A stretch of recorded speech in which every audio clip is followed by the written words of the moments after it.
Okay, let's get started. So, I'm Petteri. First, it's great to be here. It's great to see all the entrepreneurs joining the bootcamp. This is first of its kind in Finland, and I think it's a good combination of like hands-on work and then formal steps, kind of steps that you just need to, or lessons that you need to learn when you are founding your startup, but lessons that are very valuable. We actually thought about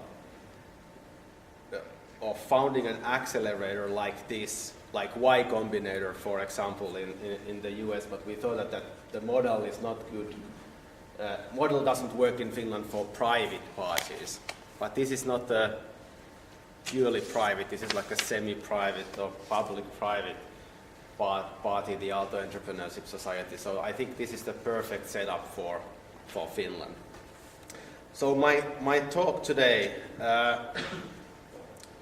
I'm focusing on a thing that is kind of less obvious. Like everyone is talking about that being an entrepreneur is extremely hard. It's emotionally hard. I mean, it could be financially hard, but typically it's emotionally hard. But I haven't seen many talks about what it actually means. Why is it hard? Maybe it's just extremely fun all the time, and you just create incredible products and launch them and get funding and so on. And you may have some hiccups on your way to greatness, but who minds? So I tried to tell a few examples from my own past and some things that I've learned how to survive, let's say, this emotional roller coaster. That's something that you need to prepare for. I mean, it's really, I mean, it's your company that you are founding or that you have founded. Even though you wouldn't want it, you will take it very personally. You will probably take it more personally than you can imagine at the moment. And all the startups have run into great difficulties, huge problems, and you have extremely low lows, hopefully also extremely high highs. But I mean, it's something that you need to prepare for. And I think it's even something that really makes the difference. Like how can you handle both the low lows and the high highs? And how can you handle them as an entrepreneur and as a person? So I first tell something about my background. I'm 39 years. According to Jussi Harvela, I'm almost too old to be an entrepreneur. I kind of slightly disagree, but I feel a bit more childish. and I have a family, wife and 2 daughters, and I've had them during most of my career. So family doesn't necessarily mean that you can't be an entrepreneur or that you just can't work as hard as you need to work. I studied here at Helsinki University of Technology, technical physics, and actually systems analysis. I was a research assistant at the multimedia and telecommunications lab. I was extremely lazy with my studies, so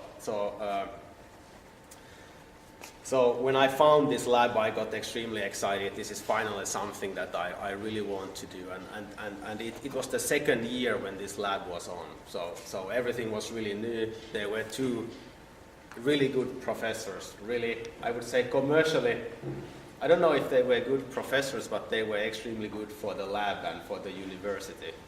Arto Karila and Olli Martikainen, and they really encouraged students to find their limits, and they were pretty commercially oriented. many startups were founded by students of this lab. And one thing that was common was that we didn't know anything about creating a startup. I mean, our situation was not as bad as the situation was when Jussi Harvela and the others, or the others founded Solid and when Jussi worked there, or when F-Secure or Stonesoft were founded. I mean, then there was no knowledge in Finland, but the situation wasn't much better in late 90s. There was somewhat more information available, but not much. So I was in this lab. I had these two great professors, and I started getting an urge to build something of my own. I was studying how to apply research, how to apply Java on telecommunications networks, and I thought that actually, why should I just study this? This is going to be a really significant language, and probably it will be applied in commercial networks as well, and I'm the best expert with a couple of my friends, so maybe I could make some money and do some great things with my own company. So I founded a company called First Hop. First, it was just a consulting company. It actually took me a year to get enough courage to really leave my job at the university and become a full-time entrepreneur and hire the first employee. I just accumulated some money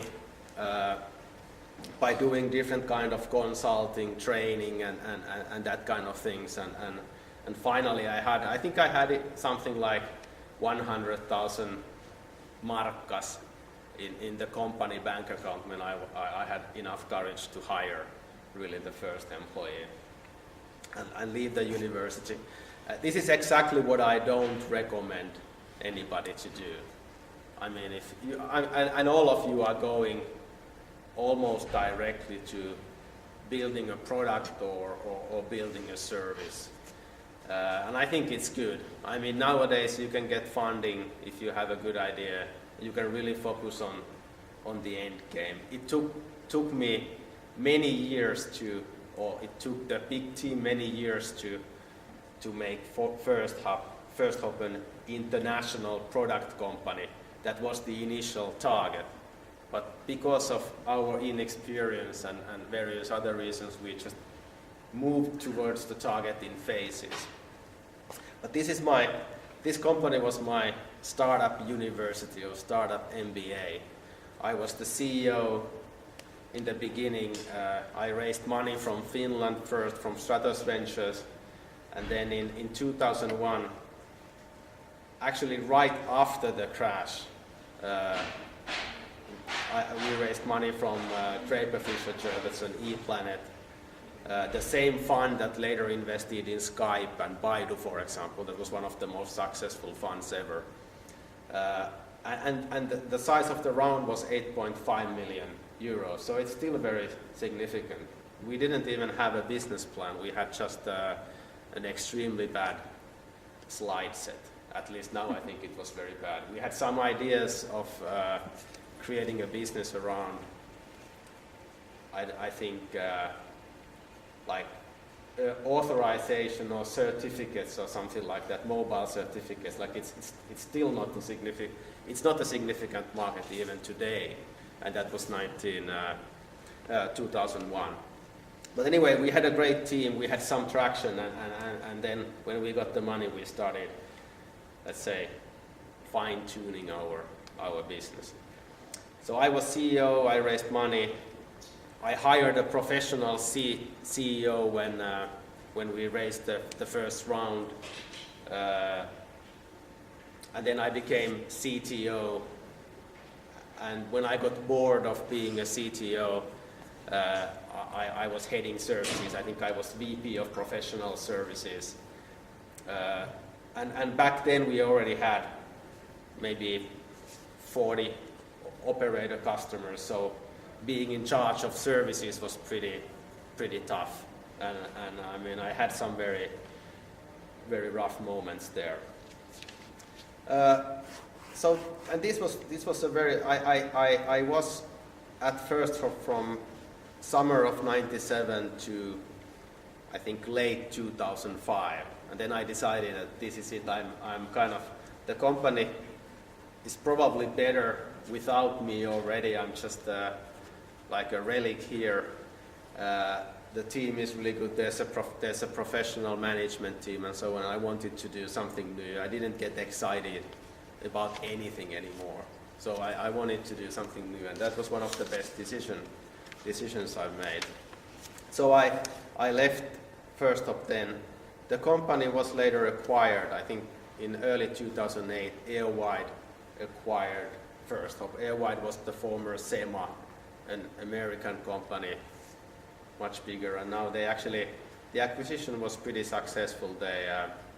They still have almost the same employees here, and they actually shut down a few R&D operations elsewhere and concentrated their R&D efforts in Finland. So I'm pretty happy about that. So after First Top, I did some random stuff. I founded a company called Exo with Janne Kalliola, who was my first employee at First Hop, and Thomas Enholm. And the idea was just that we thought that there are no good Web 2.0 subcontractors in Finland, so we need to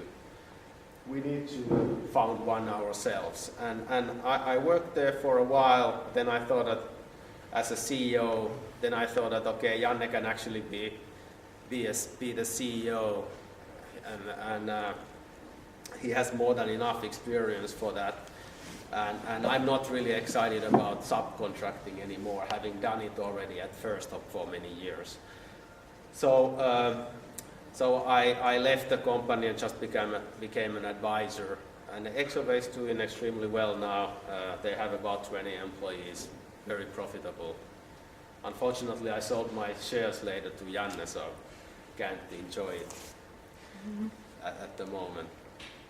But it's just an example. Then I helped a couple of marketing executives to start an ad agency called Alkuvoima.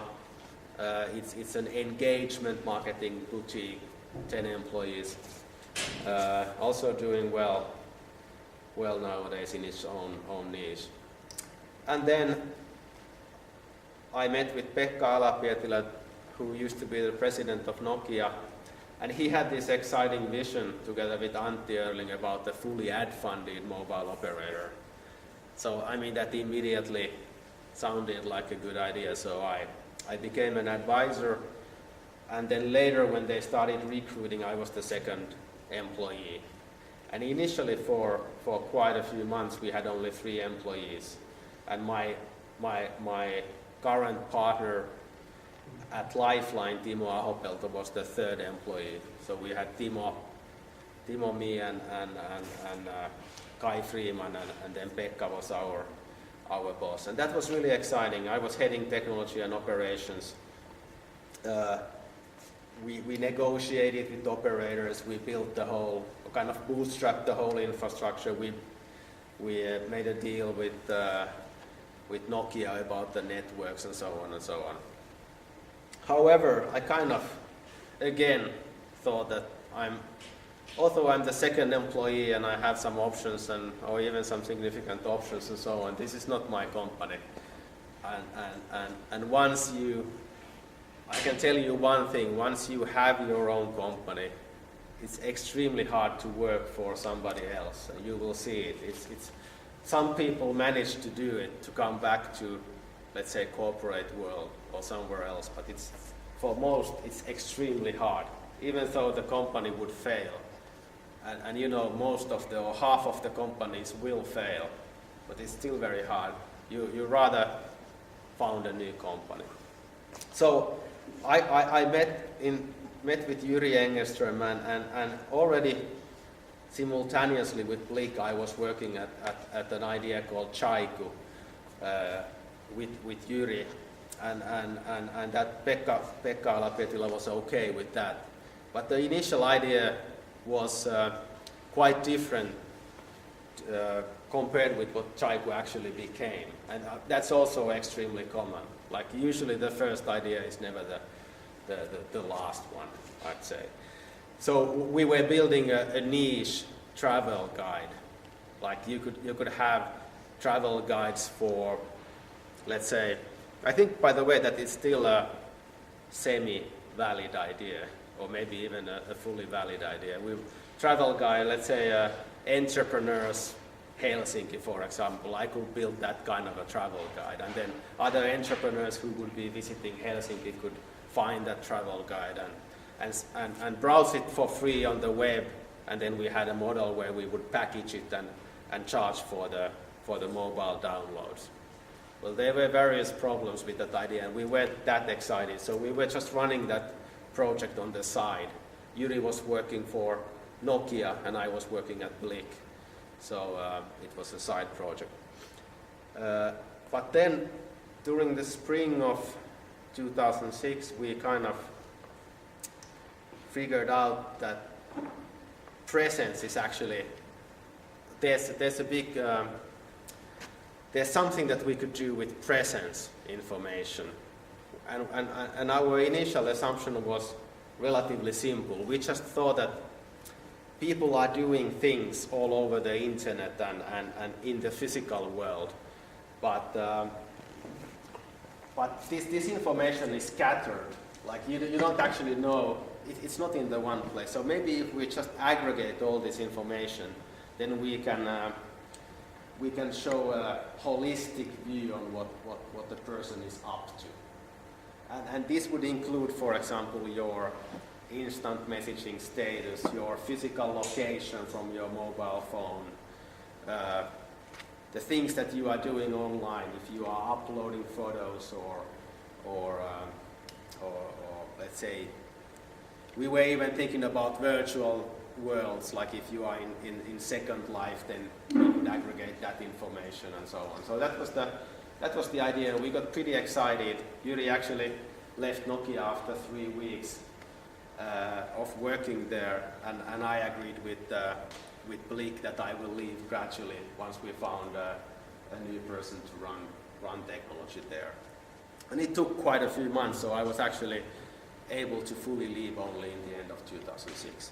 And Jaiku later became a microblogging and especially mobile microblogging service. And as some of you may know, we sold it to Google in the end of 2007.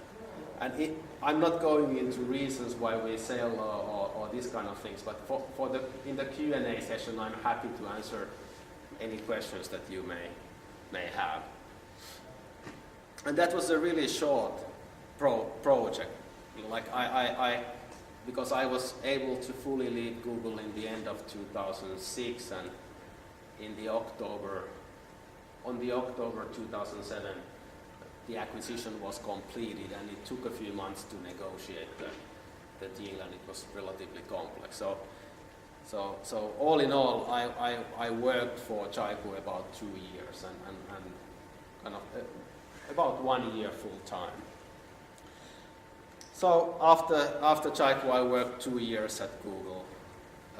Extremely interesting, extremely hard for an entrepreneur, especially the first year when I really tried to change the world. Like we had a really big vision about real-time web, and parts of that vision are now implemented by startups like Foursquare, for example. Like we had exactly the same concept and so on. We were trying to drive these things inside Google, but initially we didn't get anything or we weren't that successful with our ideas. And of course, a big company needs to do things its way, and now you can see kind of Google is introducing new products. Buzz is one example that was launched a few months after, or maybe a bit more than a few months after Yuri and I left, but it was one of the things that we worked on, and Latitude and a few others. So. And for 1 year I worked at worked at the product or in the product team, mobile product team, and then the second year in new business development. So I kind of got a really good understanding of what is it like as a company and how to work there. And I even learned some skills that you will never learn in startup. Like I would say company politics, but in a positive way, and communication, for example. Like foreigners tend to be much better in communications than us Finns, and at Google people are extremely good, and it's kind of a requirement to be very good in that. And with communication, I just mean informing others about what you're doing and what's the status of your things and what are you planning to do, and also convincing people. So that's my background, and I think it's needed because it's a bit of a long background, but since I'm now moving to this emotion stuff. Oh, I actually tell you about one other company, our current company, Lifeline Ventures. So we're one of the Vico accelerators, like Lots and Copycats and Petteri and others. This is a company that I founded with Timo Ahopelto and Jarkko Jokitokola. Jarkko lives in Silicon Valley, and Timo and I are here, and we found startups that are either on life sciences or on internet services, or even better if they are on both areas. We've invested in 6 companies, and we typically invest a little money and much more time, and we work with not just hands-on like all the investors say that they are hands-on, but we actually work with the management team and the founders, like I know that the other Vigos tend to do as well. So that's what we are doing at the moment, and the key reason why we founded Lifeline was that we think that the biggest problem in Finland back then wasn't, and today isn't, like the bureaucracy of tekes and that kind of things, or the public funding system. The biggest problem is actually early stage. Like we have really good ideas and really good teams, and then something happens, and then we have average teams and average ideas, and they are undercapitalized. So that was the reason why we created a very early stage investor, I would say. Okay, so let's move to this to the next part. So this is about emotions that you go through, and hopefully also some things that are practical. So this is not purely like new age crap that I'm going to talk about, or at least I hope so. So I go through some of the very common feelings and give some examples. First, I mean, I don't know how you are feeling at the moment, but probably you are somewhat excited. And this is kind of nobody starts or founds a company if he or she isn't excited. So that's kind of a requirement, and that's something that you need to need to feed during the many years probably that you work with your idea and the team and so on. There are some things that excite you more, and this photo here, for example, does somebody recognize the road? It's 280 in San Francisco, and one thing that always makes me excited is when I land in the San Francisco airport, and then I drive south to Silicon Valley on 280, and then I always take the same turn on Sand Hill Road, which is the famous VC road, and I drive through the VCs, and I kind of that's my ritual when I go to the valley. And I visited many VCs there, so it's kind of a very nice feeling. Even when I worked at Google, I did the same thing, and I was kind of missing I knew that if I go there now, I don't have anything to pitch, and that was a very sad feeling. Last time I was driving on Sand Hill Road, I had to take my camera out of my bag even though I was driving alone, because there was a massive rainbow, or in the rainbow was ending there. Oh yeah.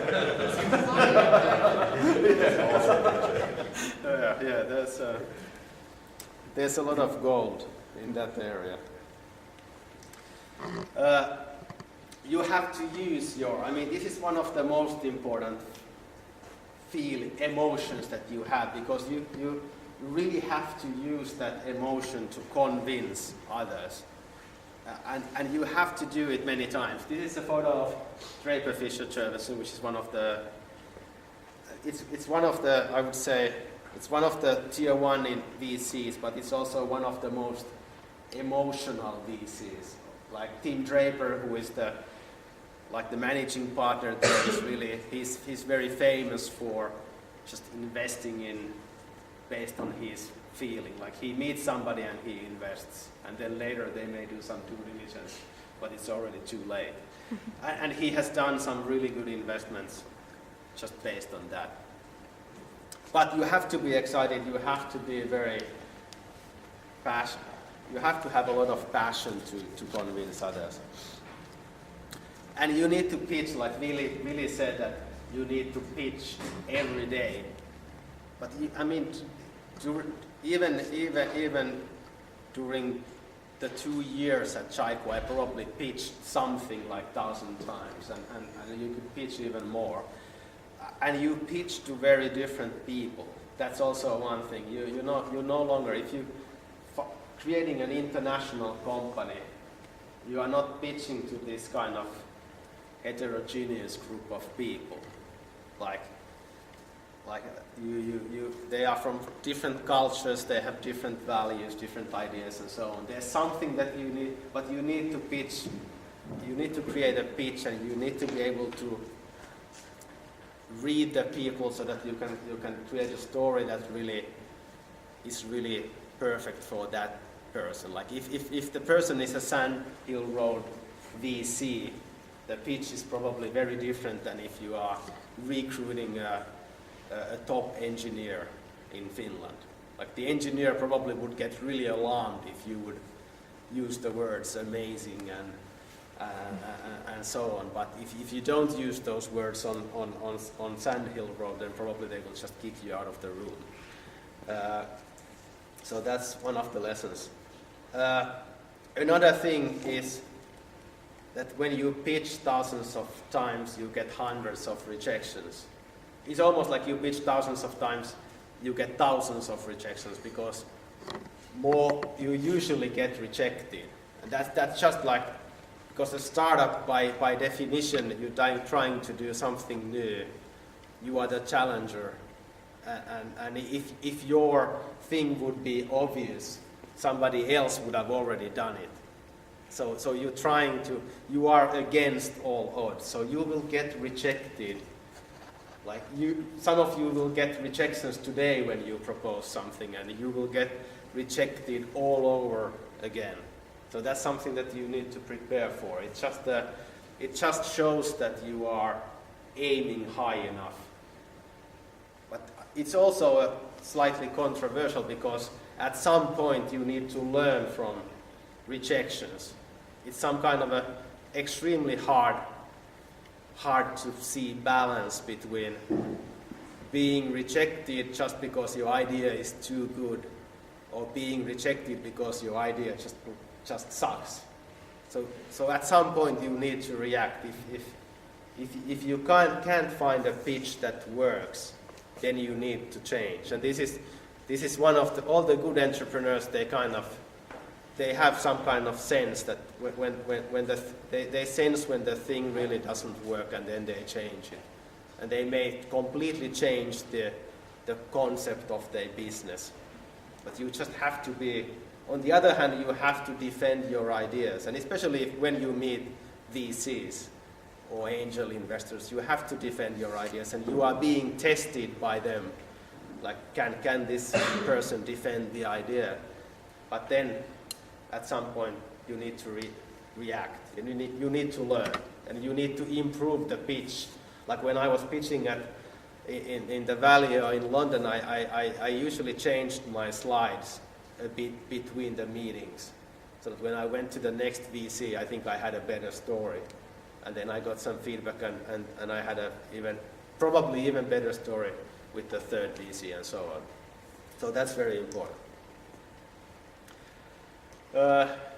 Exhaustion is the next emotion. Like this is, you have to face it. You will be the bottleneck in your company.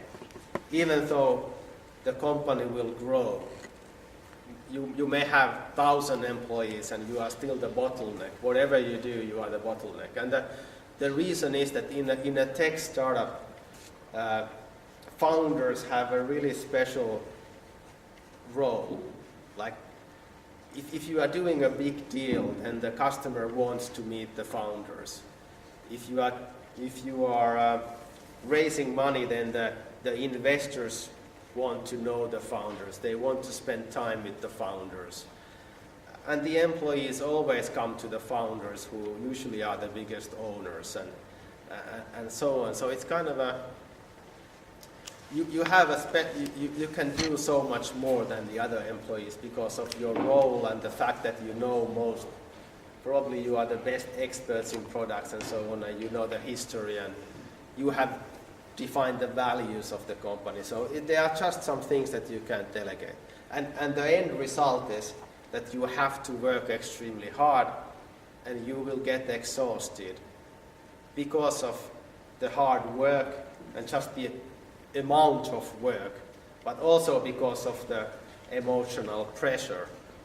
Because probably you are, unless you are really calm persons, you will take things personally. So and more personally than any other employees.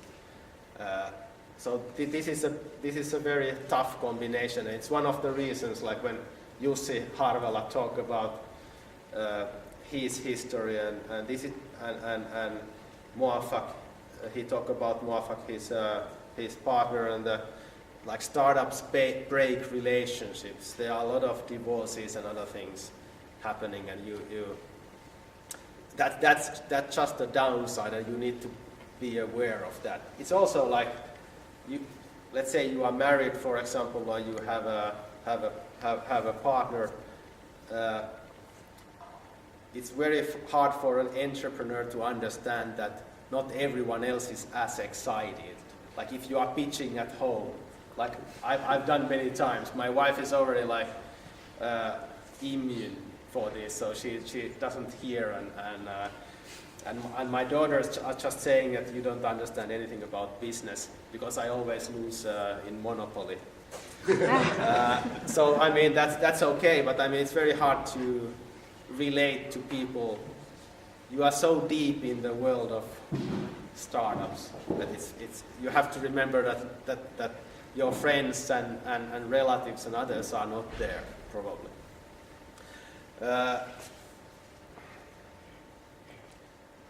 What else? So once you are really exhausted, you're still an example for your employees and your co-founders and so on. So for me, it has helped a lot that I always think companies just as a game. It's a game. It's a business game with real money. But it kind of distances me a bit from the company.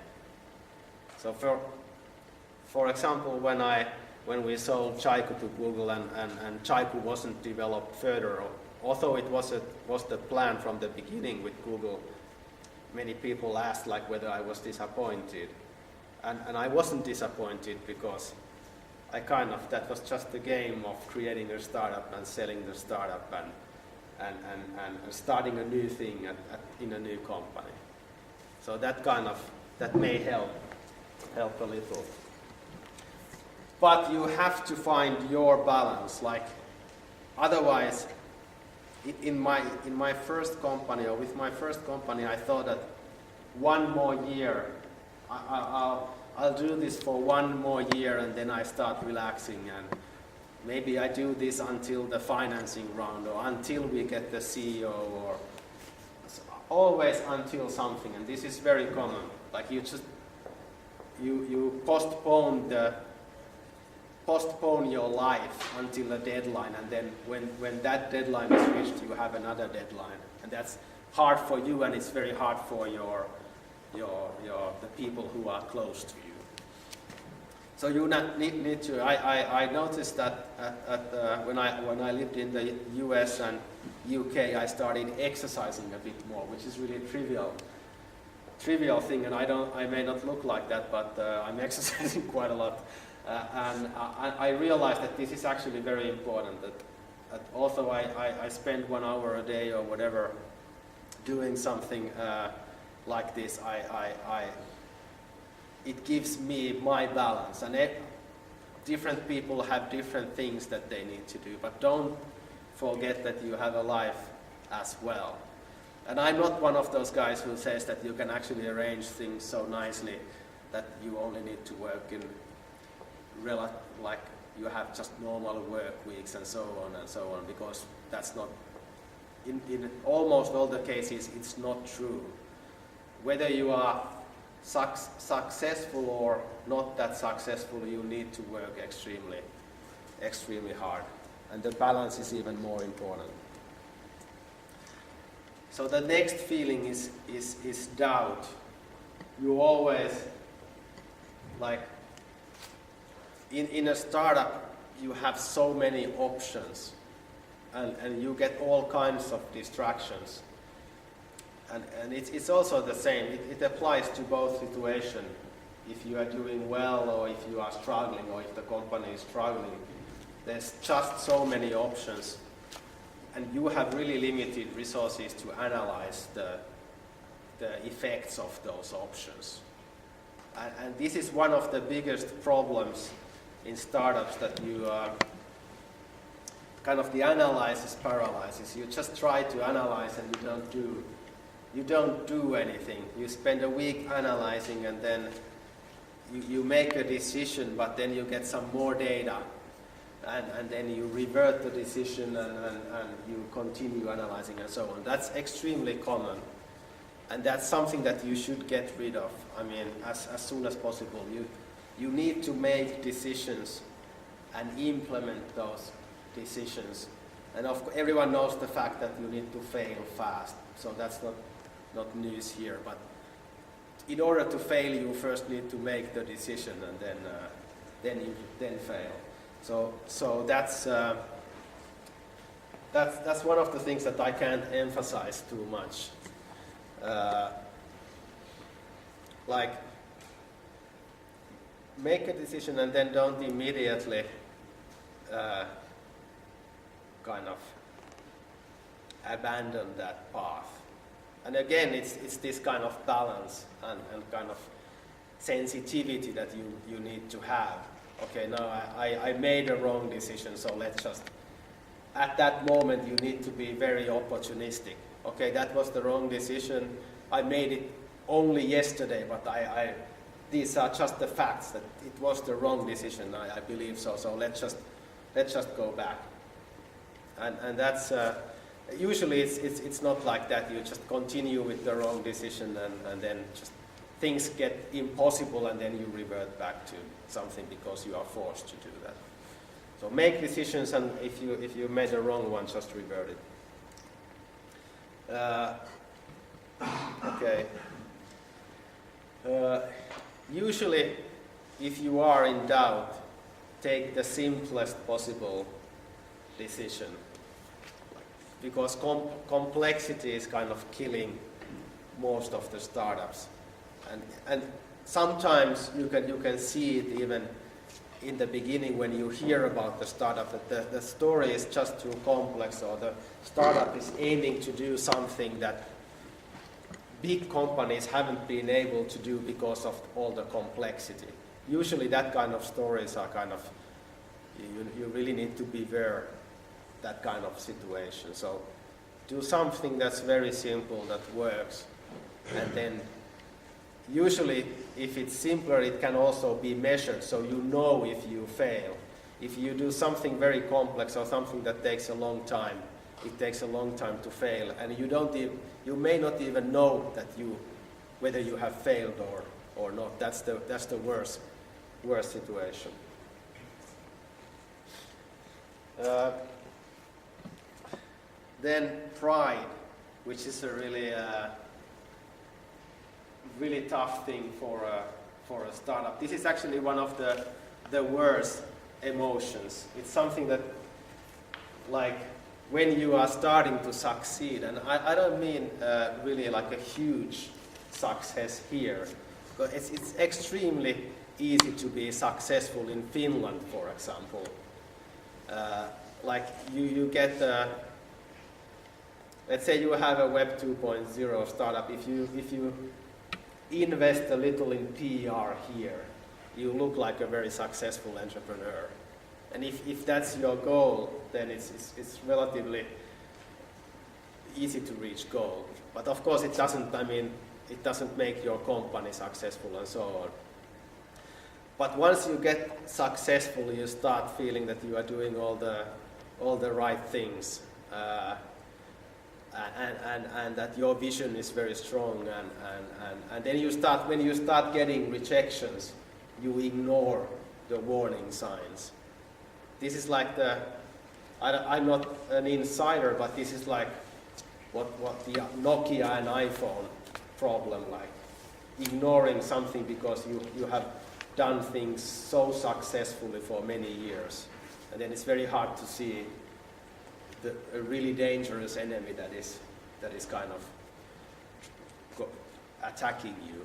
So, but it's the same with startups. Once you are doing something really well, it's extremely hard to change. And the pride and ego is the problem here.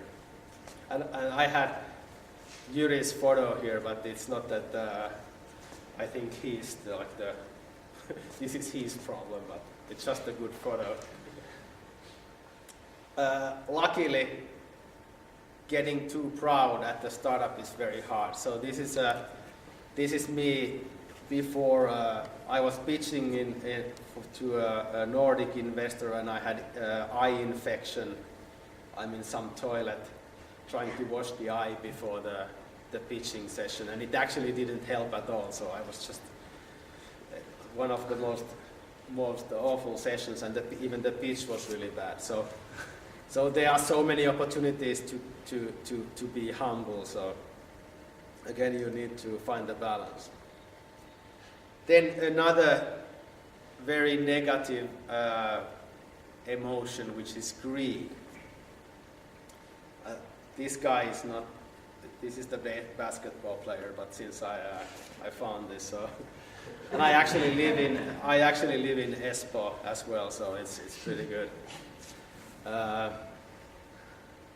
Speaking about pride, I have to tell one story. I suddenly started getting, during Jaiku, I started getting a lot of friendship requests on Facebook for different girls. And then I showed them to my wife and said that, oh, I'm getting this. I have to show you that I'm getting quite a few requests. So, but this is just probably because I've been talking in many conferences, and people have written about Jaiku in newspapers and so on. So I'm kind of a small celebrity in the web community. And then later I figured out that all the requests were from these basketball players' fans. So. But anyway, there was some pride, but it ended very soon. So greed is a different thing. Like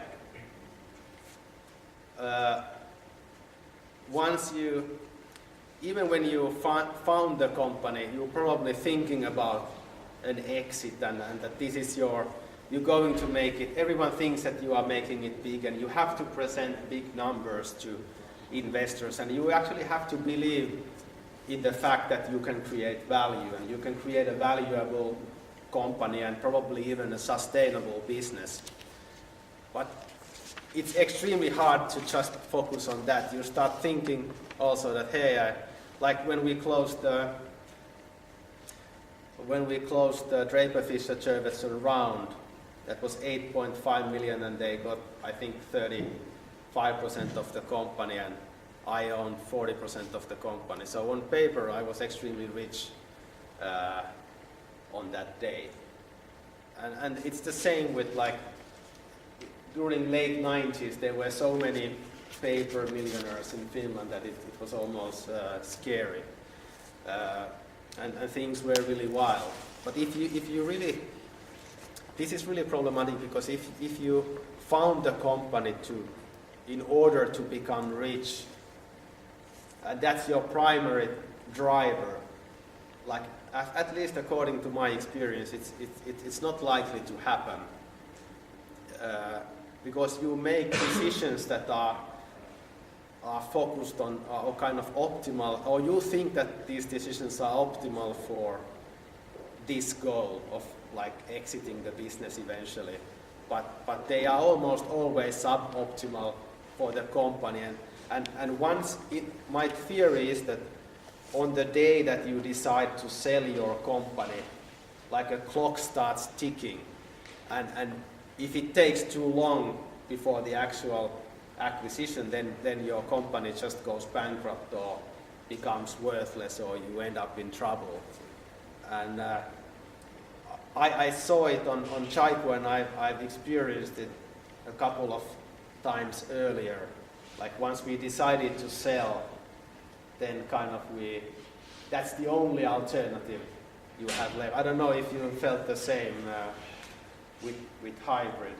Like, I mean, you focus on selling, everyone thinks that, okay, we are going to sell this company.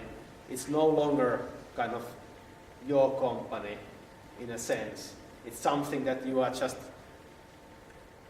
a company whose value you are trying to maximize for the acquisition. And those decisions are really, really, really different from the decisions that you would make otherwise. So just focus on creating something valuable and something good, and the money will come. I mean, that's seen so many times. Of course, you need to be very careful in all the contracts that you do and so on, but that's just like good entrepreneurship. But if money is the primary driver, it's usually really bad. And there are two things that I found like startup needs to do. And basically, if you can do these two things, you will be successful and you will be financially well. One is survive, because if your company goes bust, then of course you don't have anything. And one is creating value, and this is a big difference. It's not necessarily the same as building a profitable company, but you have to be able to create value for somebody, and that may be, you may create the best distribution channel in the world in your industry, and that could be the value of that could be tens of millions for another player. Or you create the best technology platform. That was like what everyone was doing on late 90s. Or you just create a very profitable business. Or you have a really stellar team. Like FriendFeed acquisition in the US, that was almost solely a team acquisition. And I don't know about the price, but there were rumors about the $50 million acquisition, and that was just for the team. So basically, you have to know what you are doing, and this is kind of, even though you shouldn't focus on exit, you should have a game plan. That this is the really unique and valuable thing that we are creating. And for investors, for example, you need to justify this. Like if you give us money, we do these and these things, and it will create a lot of value. So this is a strange photo. It's just one example. Again, about things like, although you're talking with tier 1 investors or whatever, and flying around the world and meeting VCs, then in a startup, probably your budget is always extremely low. So this is just an example of a $40 hotel I used to use in San Francisco. And And this was the worst room that I got. And I actually was badly jet lagged when I visited investors there and some of our partners in the valley. And I once, well actually 2 times, but once in this room, I fell asleep on the bed having my laptop. I was wearing all my clothes and my laptop was on top of my belly. And I woke up in the morning with all the lights on, like red hot laptop on my stomach and all these graffitis on the wall. So that was really like a weird feeling, and that's just like startup reality. Another feeling that's actually I think pretty good. It's anxiety. And this is like a very common thing. I mean, almost all the entrepreneurs that I know are very anxious all the time.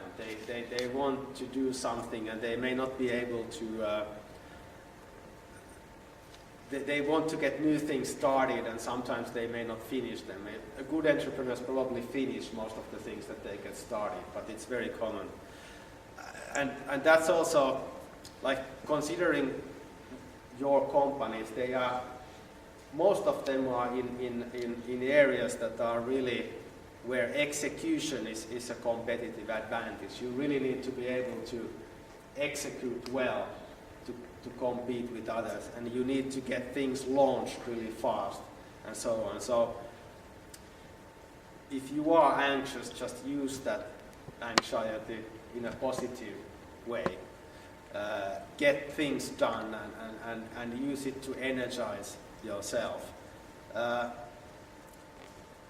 Anxiety is extremely bad if you don't have any focus, because then you're just doing tens of things and your team is doing tens of things and everyone just gets confused and they lose the direction and you lose a lot of resources. So you need to have focus, you need to have fun, or otherwise your team and probably also yourself will burn out eventually. Yeah.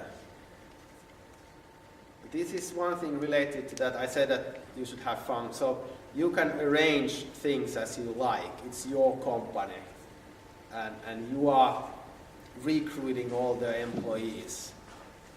You kind of even getting the investors and so on. So you have the full freedom and full responsibility of what your company becomes. So you need to, you probably will last longer and your employees will last longer if it's fun to work there. And this is something that I have ignored in a couple of cases. Like I've just thought that let's just work hard and save money and so on. It's extremely hard sometimes for entrepreneurs to understand that the other persons may have different drivers, but everyone wants to work to have fun at work, so it's kind of very common.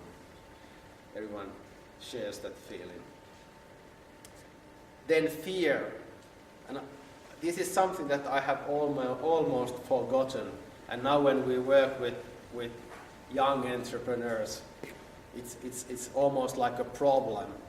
But I remember that when I founded first, I was afraid of many things, and the fear of failure is of course one of the biggest things especially for us, for Finnish people or Finns. But there are also other things, like fear of, like you are responsible for all the employees and maybe your co-founders. So what if your company goes bankrupt and they will lose their jobs and so on, or what if your product does something to people? Or I mean, there are a lot of reasons, and fear is a good warning sign. Whenever you start feeling fear, you should just analyze that feeling, like whether it's rational fear, whether there really is a reason to be afraid. And why this photo is here is that I'm actually I'm very uncomfortable with public. I don't like public situations, so kind of events and that kind of things. And this was thing that we had to do at Jaiku. We had a PR strategy. We had to become a more well-known name in the Silicon Valley. So, and we had a really good PR person. So he arranged a party in San Francisco, and it was really cleverly done and really big party in one of the trendiest cafes called Ritual Roasters. And we had to do there and give interviews and talk with many people and smooth around. So that's something that is hard, but you just have to do it, and you will have similar things. You just have to kind of conquer your fear. How to do it? The easiest one is to get people involved who have already been there and done that, who have a lot of experience, kind of mentors or advisors, and to really get them involved.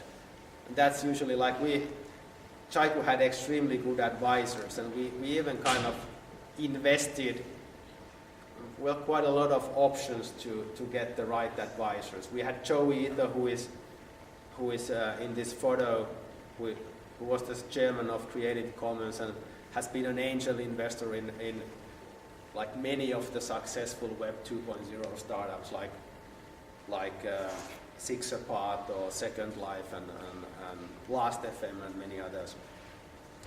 And Roberto Bonansinga, who is now partner at Balderton Capital, and Marko Ahtisaari, who has an extremely good network. Like his network is probably the best in Finland, and we wanted to get access to that network, and having Marko as our advisor opened the network. And if you are afraid of something, or if you are not very good at something, then just you need to know yourself and find founders or early employees that complement you. Like Yuri, for example, is like one of the best, who was my co-founder at Jaiku. He's one of the best public speakers that I know. He's kind of extremely charismatic in his own way, and he has this West Coast accent, and we used him in these situations, and the response was extremely good every time. So just make sure your team complements each other. And hire the best experts. And this doesn't mean hire the best consultants. There's some discussion going on again, like that, even about the Vigo program, that maybe companies should use the money to hire consultants. But like startups, like at least my opinion is that startups should have good advisors, investors, and they can hire expert consultants. Let's say some of our startups who are our portfolio companies that are in the biotech area, we have hired expert consultants to evaluate some things and so on. But like hiring a strategy consultant or this kind of thing is really not a good idea for a startup in general. Like I've seen so many failed projects. So maybe there are exceptions, but I haven't seen many. So this is our PR person who was based in New York and extremely passionate. Like he really had a passion for PR, and he was kicking our ass all the time, like making us focus on PR and really deliver on that area. And we were extremely successful, even when everyone said that you have great PR and you're really well known and you're all over the place. And I have to say that most of the reason goes to this guy Neil Weinberg, and then Yuri, who was the front for the company, I would say, and did it really extremely well. Then one emotion that's not talked about so often is aggression. Like I have to admit that most of the entrepreneurs are somewhat aggressive. Like they may look nice, or they may be like innovators, for example, or scientists, but the successful ones tend to be quite aggressive. Maybe they are aggressive when they defend the ideas, or they are so they're so excited that they are almost aggressive. But that's just one of the, I would say, good qualities in an entrepreneur if it's used in the right manner. Because if you create anything remotely successful, you will get competition, and usually you need to be, if you have a competitive mindset, it's kind of by definition a bit aggressive, and you need to defend, or you need to be even offensive sometimes to be the number one in your niche. It's not a problem if you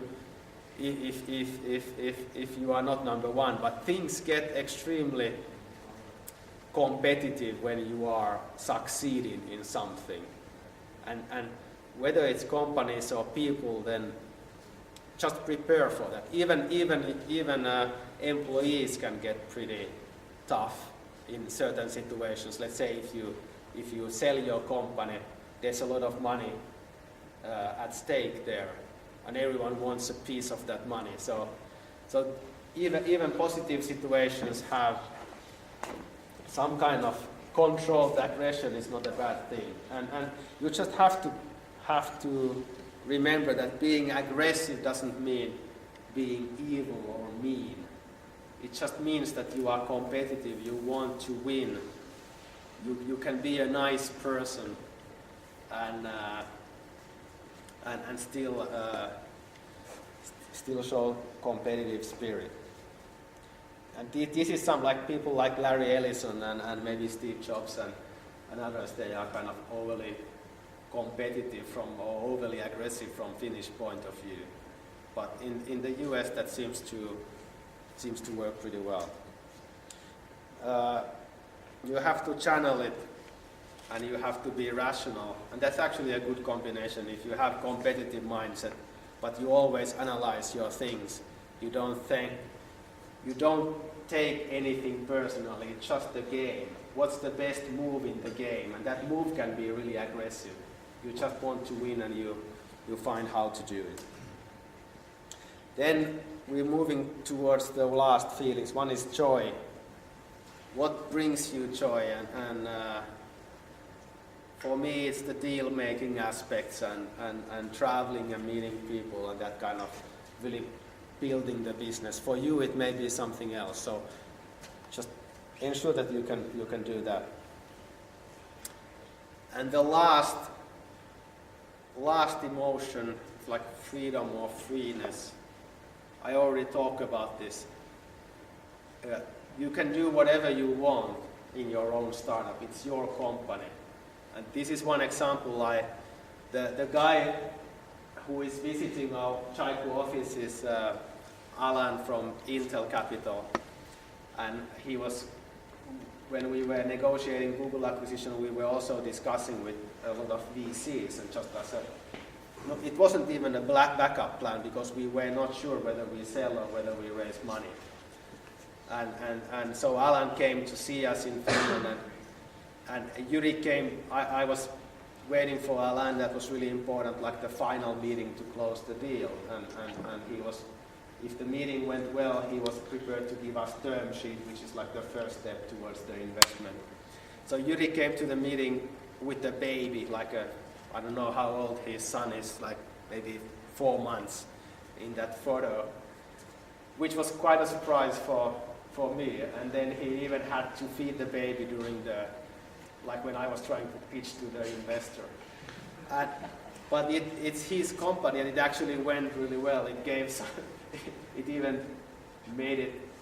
Alan, I later became a friend of Alan, and he's a big family man. So probably the risk was worth taking. So, but once you are able to do this, I mean, it's really hard to return from the wonderland or whatever it's called.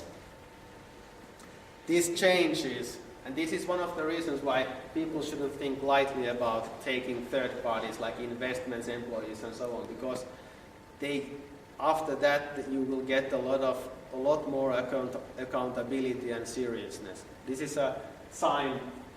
It's actually like Sandhill Road 3000, and there are some very well-known investors. So these people don't like they know what they want, and you need to deliver. So once you take serious investors, things become more serious. And if you are really good, you can still enjoy the business and so on, but it's just a different world. So my advice is that don't take venture, if you can avoid, then don't take venture money until you really know that your business is going to succeed. So you take that money to accelerate success, not to experiment with your ideas. So because things get pretty serious and tough.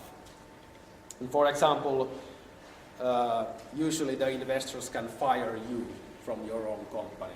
So you really need to deliver. Like when DFJ invested in First Up, they could have fired me, and I think I would have lost 50% of my ownership on that day. And everyone needs to work hard. I actually talk about this quite a lot.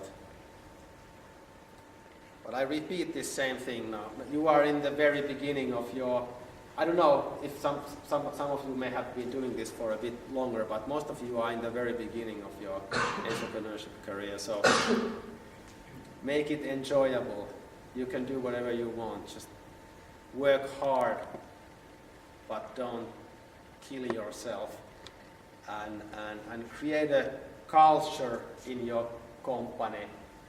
In the beginning, where working is fun, everyone works hard. And when you recruit people, make sure that everyone understands that. That's one of the reasons that everyone needs to understand what kind of company they are joining, and you are the one who defines that. So basically, this is my last slide. If I know, yeah, true. So, are you ready to ride the roller coaster? It starts today, or it has started a few days ago.